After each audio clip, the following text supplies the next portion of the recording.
لبيك اللهم لبيك لبيك لا شريك لك لبيك۔ السلام علیکم۔ پروگرام دین مبین کے ساتھ آپ کی میزبان لبنہ سعید۔ ناظرین، جیسا کہ آپ جانتے ہیں ہمارا یہ پروگرام مختلف دینی موضوعات پر اظہار خیال کرتا رہتا ہے، گفتگو کرتا رہتا ہے۔ آج کل الیکشن کے حوالے سے بہت تیاریاں عروج پہ ہیں، تمام سیاسی جماعتیں، دینی جماعتیں اپنے حوالے سے کام کر رہی ہیں۔ تو ہم نے آج کا موضوع رکھا ہے اسلام میں خواتین کا سیاسی کردار۔ اس حوالے سے ہماری آج مہمان ہیں محترمہ عائشہ منور صاحبہ، سابق سیکرٹری جنرل جماعت اسلامی پاکستان حلقہ خواتین اور سابق ممبر قومی اسمبلی۔ آپ مختلف کمیٹیوں کے ممبر رہی ہیں۔ عائشہ صاحبہ، کہا جاتا ہے کہ اسلام میں عورت کو مرد کے برابر حیثیت نہیں دی گئی، اور 21ویں صدی کی عورت یہ سمجھتی ہے کہ اگر اسلام پہ عمل کیا تو وہ پیچھے رہ جائے گی۔ آپ اس بارے میں کیا کہتی ہیں اور آپ کے پاس اس کے لیے کیا پروگرام ہے؟ بسم اللہ الرحمن الرحیم۔ سب سے پہلے تو میں یہ کہنا چاہوں گی کہ عورت کو وہ علم نہیں دیا گیا جس کے ذریعے سے وہ اپنی حیثیت اور اپنے کام کا تعین کر سکے۔ اگر عورت کو وہ علم دیا جائے جو اللہ کی طرف سے دیا گیا ہے قرآن مجید میں، تو عورت کبھی بھی یہ سوال کرتی ہوئی نظر نہ آئے۔ اور اگر اس کو دیکھنا ہو تو بڑا واضح طور پر اللہ تعالیٰ کا جب فیصلہ کائنات بنانے کا ہوا اور اس میں عورت اور مرد کی تخلیق کی گئی، تو عورت اور مرد کی تخلیق کے درمیان جب اللہ تعالیٰ نے بحیثیت انسان خلیفہ کی ذمہ داری ان پر ڈالی، تو اس وقت شیطان کی گمراہی اور شیطان کی چال ان دونوں کے لیے تھی کہ ان کو اس ذمہ داری سے ہٹا کر دوسرا فیصلہ اس نے کرانا چاہا۔ اور قرآن نے واضح طور پر یہ کہا ہے کہ فَأَزَلَّهُمَ الشَّيْطَانُ عَنْهَا، یعنی شیطان نے دونوں کو گمراہ کیا اور دونوں کو بہکایا۔ لہٰذا عورت اپنے آپ کو مجرم سمجھتی ہے اور اس کے بارے میں معاشرہ اور جدید دور یہ تبصرہ کرتا ہے کہ شاید وہ اس بات کی مجرم ہے یا اس بات کی ذمہ دار ہے کہ اس نے اپنی کم تر درجے کی اس کی حیثیت ہے اور وہ اس کے کو برابری کا مقام حاصل نہیں ہے۔ اگر اس لحاظ سے دیکھا جائے تو یہ تعلیم اگر عورت کو ہو کہ وہ ایک برابری کا مقام رکھتی ہے اور دنیا میں اس کے حصے کا کام، اس کی ذمہ داری برابری ہے بالکل اور مرد سے کوئی مختلف نہیں ہے وہ،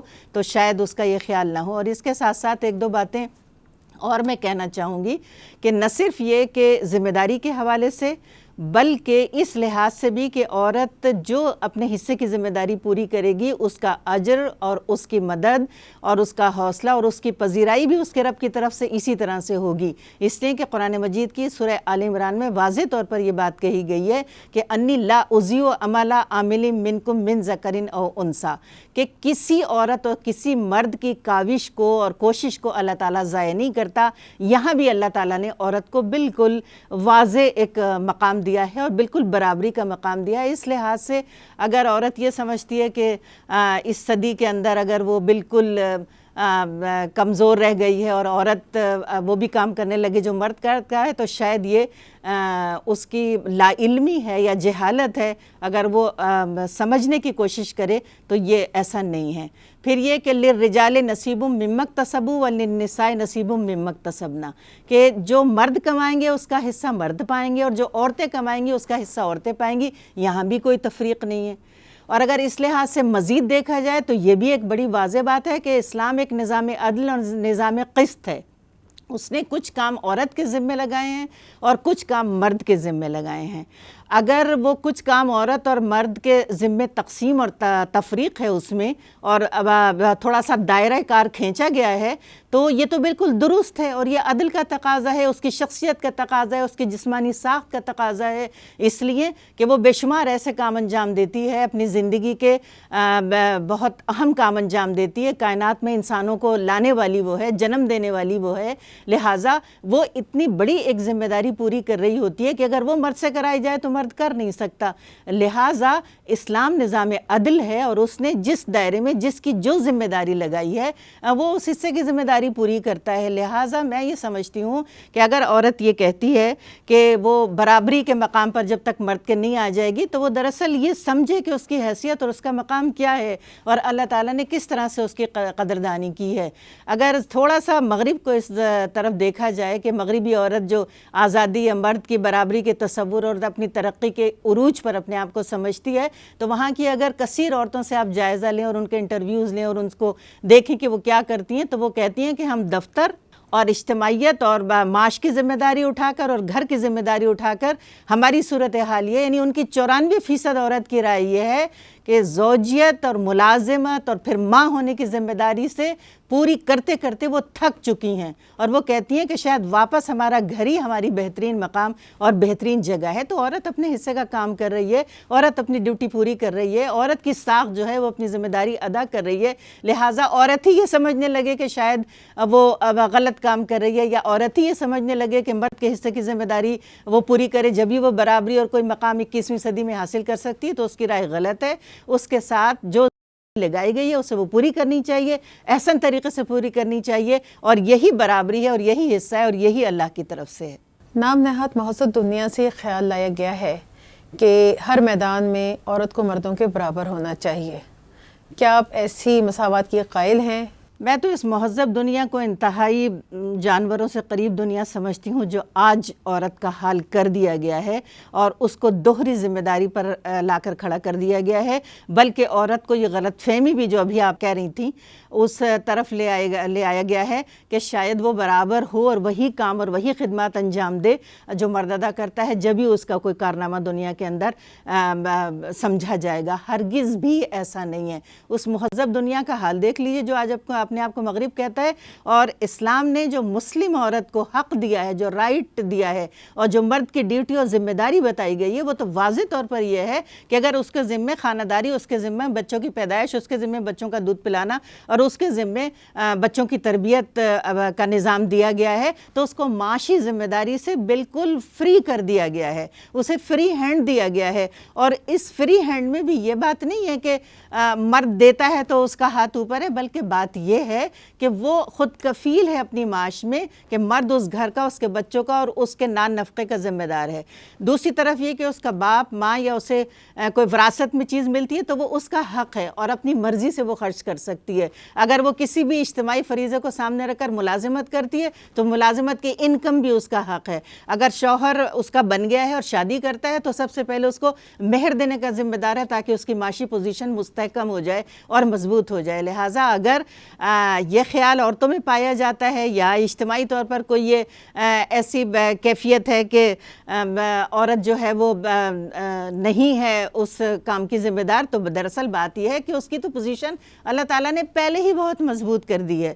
تو اس لیے میں سمجھتی ہوں کہ یہ بھی تصور غلط ہے اور اس کی بھی نفی مکمل طور پر ہو جانی چاہیے اور عورت ہی کو کرنی چاہیے۔ اور آج اس معاشرے کا ہم حال دیکھیں جس میں عورت سے دوہری ذمہ داری لی جا رہی ہے، تو یہ تو واضح طور پر وہ ایک لاوارث عورت ہے جس کو نہ اپنا بیٹے کا پتہ ہے، جس کو نہ اپنے شوہر کا علم ہے، اور وہ انتظار کرتی ہے اپنے بڑھاپے میں کہ کوئی آ کے 2 حرف اس کو سنا دے یا کوئی کارڈ بھیج دے عید بقرعید کا یا کرسمس کا۔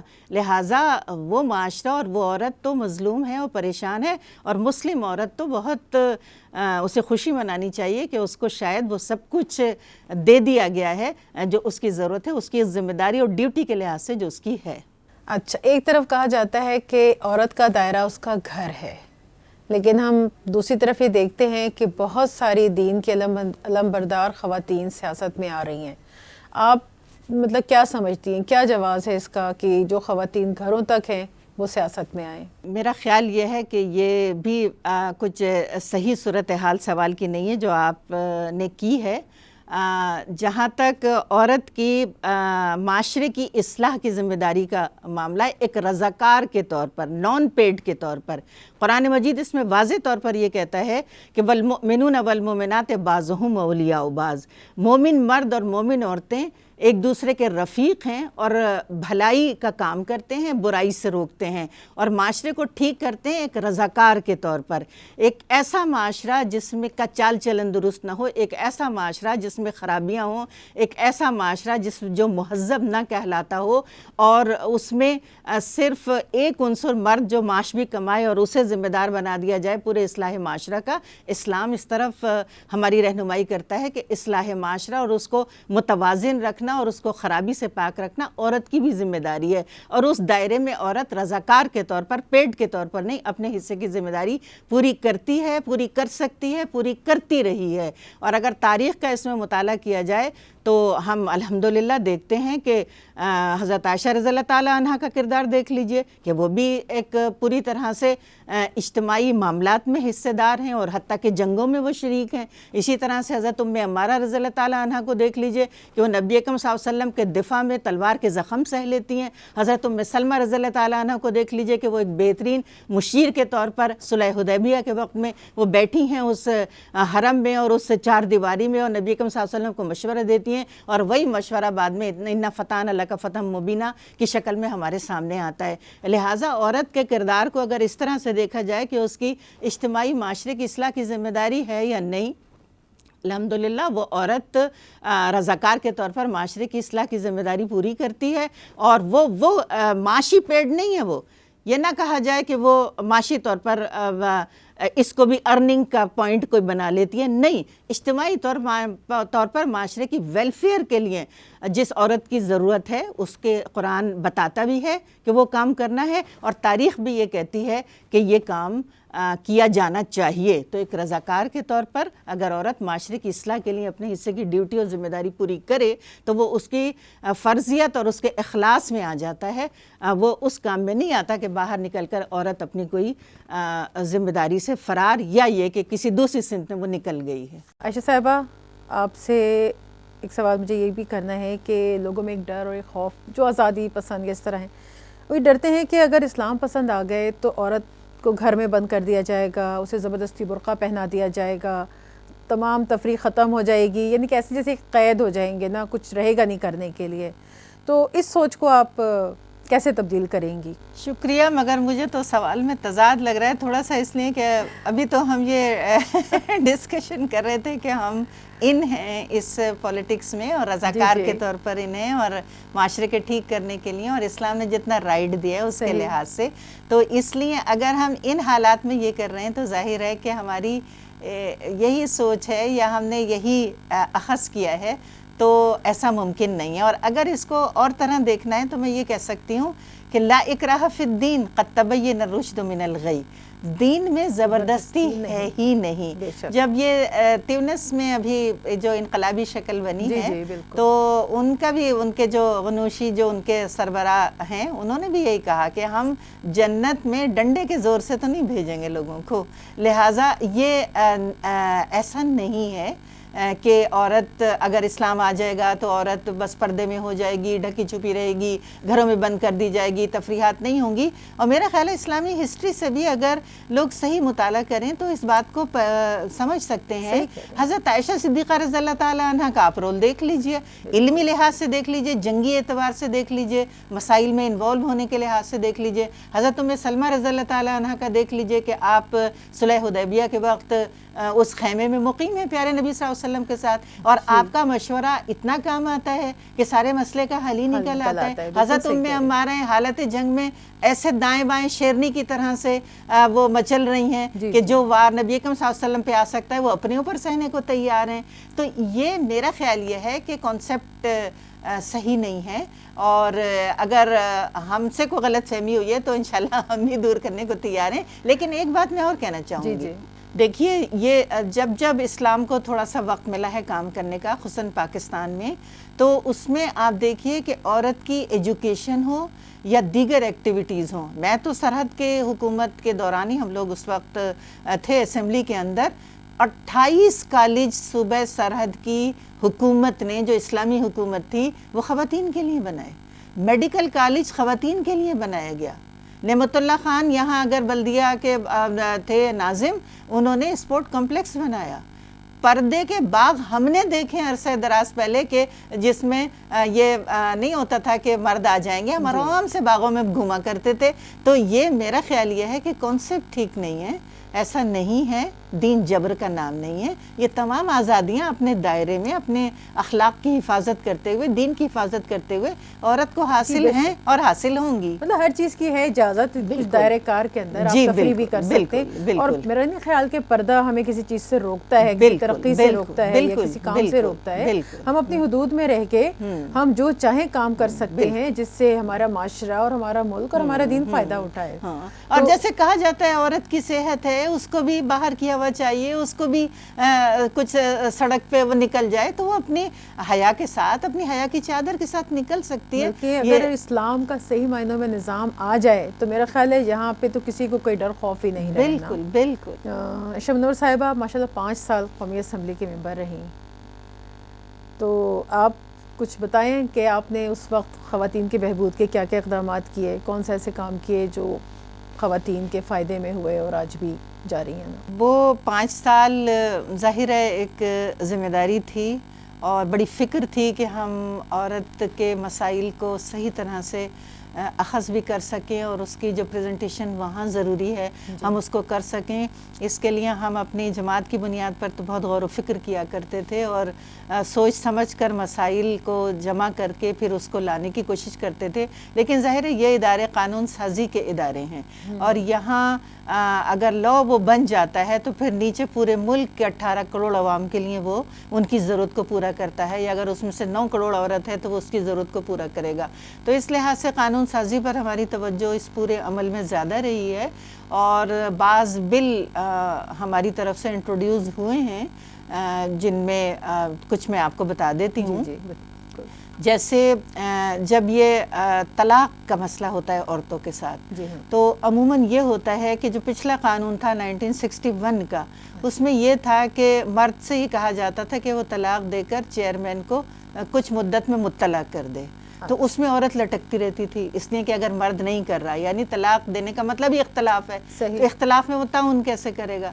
لہٰذا یہ مجبوری تھی کہ جب تک کہ وہ چیئرمین کو مطلع نہ کرے تو وہ اس کو طلاق نہیں ہو سکتی. تو پھر اس میں ہم نے ایک بل بنانے کی کوشش کی تھی کہ جس میں ہم نے اس کو 3 دن کی مدت پہ ہم لے آئے تھے کہ عورت کو اگر مرد طلاق دیتا ہے تو 3 دن کے اندر، اور اگر وہ نہیں ایسا کرتا تو پھر عورت کو یہ رائٹ ہوگا کہ وہ خود اس کو جا کر جمع کرا دے.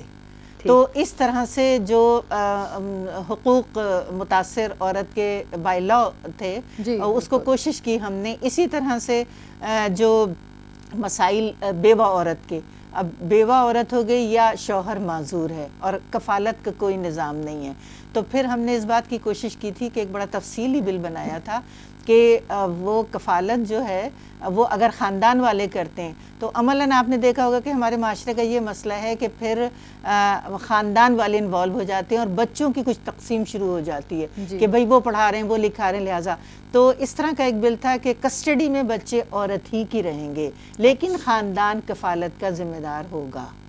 صحیح. اسی طرح سے جیسے نادار قریب کے لوگ ہیں ان کو خاندان سیف کرے، ان کو خاندان سپورٹ کرے اور انہیں اس طرح سے نہ چھوڑا جائے. تو یہ میرا خیال ہے کئی بل تھے جو ہم لے کر آئے تھے. پروسیس تو یہ ہے کہ حزب اختلاف کے بل قبول نہیں ہوتے ہیں، بعض بل کمیٹیوں میں گئے، کچھ عملاً ہوا، ابھی بھی وہ ریکارڈ میں ہوں گے، لیکن یہ کہ ہم نے وہ بل انٹروڈیوس کرائے اور ہم نے عورت کے حقوق کے اعتبار سے، اسی طرح سے تعلیم کے حوالے سے ہم نے ایک بل بنایا تھا کہ جس میں یو سی سسٹم میں یہ بات لائی جائے کہ تعلیم جو ہے وہ ضروری ہے اور کوئی بچی بے پڑھے نہ رہے. تو اس پر بھی ہوم ورک تھا. پھر ایک یہ کام کرنے کی کوشش کی تھی کہ آپ اگر کوئی عورت معاشی لحاظ سے شوہر کی حیثیت کمزور ہے یا وہ کچھ کرنا چاہتی ہے، اس کے اندر اتنی صلاحیت ہے، تو پھر عورت اور مرد کے یعنی یہ تقسیم نہ ہو جائے کہ ایک پشاور میں بیٹھا ہے تو ایک کراچی میں بیٹھا ہے. کوشش کی جائے کہ وہ جاب جو ہے وہ ایک ہی جگہ پر ہو تاکہ گھر متاثر نہ ہو. پھر ڈے کیئر سینٹر کی ہم نے بات کی تھی کہ ڈے کیئر سینٹر ہوں تاکہ بچے جو ہیں وہ اگر تھوڑے وقت کو ماں ان سے دور ہوتی ہے کسی مجبوری کی وجہ سے تو بچوں کی حفاظت یا بچوں کی ضروریات کو پورا کرنے کے لیے یہ تمام ادارے بھی موجود ہوں اور یہ سپورٹ کریں. تو اس طرح کی بھی یہ رہی ہے. اور تفصیلی باتیں ہیں یہ خاصی، لیکن یہ کہ کوشش ہم نے کی، ایک بل ہم نے عورت کی معاشی حیثیت پر اس طرح کا انٹروڈیوس کیا تھا کہ کوئی ممبر اسمبلی اور یہ جو بیوروکریسی کے ذمہ داران ہوتے ہیں، یہ ٹیسٹ کیا جائے کہ انہوں نے وراثت اپنی عورت کو دی ہے کہ نہیں دی. اچھا. اور انہوں نے اپنی جی ہاں یہ فرض پورا کیا یا نہیں کیا، تاکہ وہی لوگ یہاں سے، جیسے الیکشن کمیشن آج کل کام کر رہا ہے، تو وہی لوگ یہاں سے پاس ہوں جو عورت کے معاشی حق کو اس طرح سے اس کو محفوظ کریں کہ جاب اس کے لیے کمپلسری نہ ہو جائے. تو یہ بھی ایک بل تھا ہماری طرف سے جو آیا تھا. تو بہت سارے کچھ کام تھے جس میں نے آپ کو تھوڑی ہی سی بتائے ہیں. چلیں انشاءاللہ آگے پھر دیکھتے ہیں. اور ضرور. اچھا، اب آپ آج کل کے حوالے سے آ جائیے. جی، انتخابات انشاءاللہ مئی میں امید ہے ہوں گے نا، اور آپ اپنی جماعت یعنی جماعت اسلامی کی طرف سے اس کی تیاریوں کی نگراں مقرر ہوئی ہیں. جی. تو اب تھوڑا سا ہمیں بتائیں کہ کس طرح کی تیاریاں ہیں اور کیا امیدیں ہیں آپ کی. مجھے ایک بات اس لحاظ سے تھوڑی سی سوری بات کر رہی ہوں کہ آپ کے یہاں بھی کچھ اس طرح کے ٹکٹوں کے لیے ہیں سین ہو رہے ہیں کہ جی کوئی کھمبے پہ چڑھ رہا ہے تو کوئی کچھ کر رہا ہے، تو آپ کے یہاں بھی ٹکٹوں کے لیے اس طرح کا کوئی ہو رہے ہیں؟ صحیح بات ہے، تو کھمبا ہی ہٹا دیا گیا. ہمارے ہاں تھوڑی ڈیفرنٹ سوچ ہے الحمدللہ، ہم اس پر اللہ کا شکر ادا کرتے ہیں. اور ہمارے ہاں یہ سوچ ہے کہ ذمہ داریاں طلب نہیں کرنی چاہیے، اور اگر وہ ڈال دی جائیں تو پھر بہت اچھی طرح سے صحیح طرح سے اللہ کو حاضر ناظر جان کر انہیں پورا کرنا چاہیے، پھر پیچھے نہیں ہٹنا چاہیے. لہٰذا ہمارے نظام میں افراد کا فیصلہ اجتماعی ہوتا ہے، ذاتی نہیں ہوتا. بلکہ اگر ذاتی طور پر کسی کا انٹرسٹ نظر آئے تو ہمارے یہاں پیچھے ہو جاتا ہے. اچھا، یہ ہمارا بنیادی اصول ہے، پورے نظام کا ہمارا یہ بنیادی اصول ہے، جماعتی ذمہ داریاں بھی اور پولیٹیکل ذمہ داریاں بھی. لہٰذا ایک تو یہ کہ ہمارے ہاں بے کھمبے کے بھی نہیں، مطلب یہ کہ آپ کے یہاں شورا کے بغیر اور اجتماعی سوچ کے بغیر کوئی اپنے طور پر فیصلہ نہیں کر سکتا کہ اس کو اس چیز طرح کے کام کرنے کی ضرورت ہو کہ وہ بلیک میل کرے اور اپنے اور پارٹی کو مجبور کرے اور پارٹی اس سے مجبور ہو جائے اور پارٹی کی طرف سے 4-6 نام آ جائیں اور کوئی وڈرا کرنے کو تیار نہ ہو. میں تو اگلے لمحات سے پریشان ہوں کہ جب پارٹیوں میں جب کتنے 24,000 شاید نام داخل ہوئے، بہت زیادہ. تو اب یہ کہ ظاہر ہے پارٹیوں میں مسائل ہوں گے، لیکن الحمدللہ جماعت اسلامی ان مسائل سے پاک ہے. اس کی وجہ یہ ہے کہ ہم اجتماعی ذمہ داری کو اجتماعی ذمہ داری سے لیتے ہیں، صحیح، پرسنل ہم اس کو نہیں لیتے ہیں. ٹھیک. تو اس لحاظ سے تو الحمدللہ. لیکن یہ ہے کہ میں یہ کہنا چاہ رہی تھی کہ جتنی بحث اس وقت میڈیا پر ہے اور الیکشن اتھارٹیز کے آزاد ہونے پر ہے اور اسکروٹنی پر ہے کہ کیا کیا ہو رہا ہے، اس کے کچھ مائنس پوائنٹ بھی ہیں جس سے معاشرے میں پریشانیاں اس وقت ہیں اور وہ صحیح ہیں. لیکن یہ ہے کہ یہ مسئلہ زیر بحث تو آیا کہ آپ کی نمائندگی کے لیے جانے والے افراد کس قسم کے ہیں. بالکل صحیح بات ہے، کم از کم پتہ تو چلے نا. جی، وہ کس قماش کے لوگ ہیں، کس بیک گراؤنڈ کے لوگ ہیں، کس ایجوکیشن کے لوگ ہیں، اور کتنا ملک کے ساتھ وہ سنسیئر ہیں. اگر وہ کروڑوں کا ٹیکس ہی ادا نہ کریں، اگر بھیکاری سڑکوں پہ یوں پھرتے ہوں اور جب وہ اثاثہ جات کی فہرست آئے تو وہ کروڑوں ہو، تو یہ تضاد معاشرے کا ان کروڑوں والوں کو بھی نہیں جینے دے گا. ان لوگوں کو اندازہ نہیں ہے کہ یہ فرسٹریشن لوگوں کو کہاں لے جائے گی. تو مجھے یہ بحث اس وقت معاشرے کے اندر جو مثبت پہلو ہے وہ یہ اچھی لگ رہی ہے. گو کہ اس میں کچھ نقصان بھی ہے کیونکہ بعض باتیں مناسب نہیں لگتی، لیکن اس کے باوجود ایک بحث کا اٹھنا اور اپنے نمائندوں کے کردار اور ان کی نمائندگی کو چیک کرنے کی صلاحیت سوسائٹی کے اندر پیدا ہو جائے. بالکل، یہ شعور تو آتا جا رہا ہے نا کہ کم از کم پتہ تو چلے کہ آپ جس کی نمائندگی کر رہے ہو یا جس کو آپ اپنا نمائندہ منتخب کرنا چاہ رہے ہو، آیا اس کا کردار ہے کیا، وہ اس قابل بھی ہے کہ نہیں. بالکل، کیا اس کی مطلب دینی تعلیمات یا اس کی اخلاقی جو ذمہ داریاں ہیں اور معاشرتی ذمہ داریاں کیا وہ ان پہ پورا اترتا ہے کہ نہیں. اور اگر وہ وہی نہیں کر رہا تو وہ ہماری نمائندگی بھلا کیسے کرے گا؟ جب وہاں نہیں کر رہا تو یہاں کیسے کرے گا؟ اور عملاً 63 سال یہی ہوا ہے، یہی ہوا ہے. جس نقصان کو ہم اٹھا رہے ہیں وہ یہی غیر ذمہ دارانہ رویہ ہے. اور اس غیر ذمہ دارانہ رویے میں وہ نمائندگی اور اس کے ساتھ پبلک کا، یعنی مجھے حیرت ہوتی ہے کہ جتنے نمائندگی اس وقت آپ کو پولیٹیکل اپنے معاشرے کے اندر نظر آتی ہے مختلف پارٹیوں کے حوالے سے، ان کی صورتحال یہ ہے کہ ان میں سے ہر ایک دھڑلے سے یہ کہتا ہے ہمیں پبلک نے منتخب کیا ہے. صحیح، اس کا مطلب ہے کہ چوروں کو پبلک نے منتخب کیا ہے، اس کا مطلب ہے لٹیروں کو پبلک نے منتخب کیا ہے. تو ہماری جو آج کل کی ذمہ داری ہے وہ دراصل ہم قوم کو اس مثبت سوچ کے ساتھ ہی ڈیولپ کرنے کی کوشش کر رہے ہیں کہ اگر جیسی روح ویسے فرشتے، اگر حکمراں جیسے عوام ویسے حکمراں. تو اس لیے اگر آپ سیریس ہو جائیں ووٹ دینے کے عمل میں، اور صالحین اور وہ لوگ جو آپ کے اجتماعی مسائل کو سمجھ سکیں، ان کو ڈسکس کر سکیں، ان کے لیے کوئی حل نکال سکیں، کوئی بہتر پارٹی پروگرام ہو، تو پھر آپ ان کو خدا را ووٹ دیجئے تاکہ آپ کے یہ نظریاتی، آپ کے جغرافیائی جو مسائل حل ہونے والے وہ حل. بالکل صحیح بات. بہت شکریہ عائشہ منور صاحبہ، آپ نے بہت اچھی طرح ہمیں ہمارے سوالات کو ایکسپلین کیا اور ہمیں بتایا. ناظرین، اب ہم سب کی اجتماعی ذمہ داری ہے کہ ہم اپنے اپنے علاقوں میں اپنے ان لوگوں کا انتخاب کریں جو اخلاق اور کردار کے ہوں اور اس ملک کے اور اس دین کے کوئی کام آ سکیں نا. ہمیں ووٹ دینے کے لیے اپنے گھروں سے نکلنا ہے اور اچھی طرح سوچ سمجھ کے اپنے ووٹ کا استعمال کرنا ہے، کیونکہ ہمارے اس ووٹ کے استعمال سے ہی ہمارے ملک کی اور ہمارے دین کی بقا ہے نا. اس ملک میں اگر ہم چاہتے ہیں کہ اچھے اور نیک لوگ آئیں تو خدا را اپنے ووٹ کا صحیح استعمال کیجئے اور لازمی استعمال کیجئے. اور اس کے ساتھ عائشہ منور صاحبہ، میں آپ سے پوچھوں گی کہ قوم کو آپ کوئی پیغام دینا چاہیں تو. شکریہ. قوم کو اس وقت اب 63 سال اس ملک کو بنے ہوئے ہو گئے ہیں، اس کے بال سفید ہو گئے ہیں، اس کے چشمہ لگ گیا ہے، یہ اب آخری حدوں میں ہے. اگر ہم صحیح فیصلہ نہ کر سکے اپنی قیادت کا، اپنی سیاسی نمائندگی کا، تو پھر ہمارے پاس شاید زیادہ وقت نہیں ہوگا.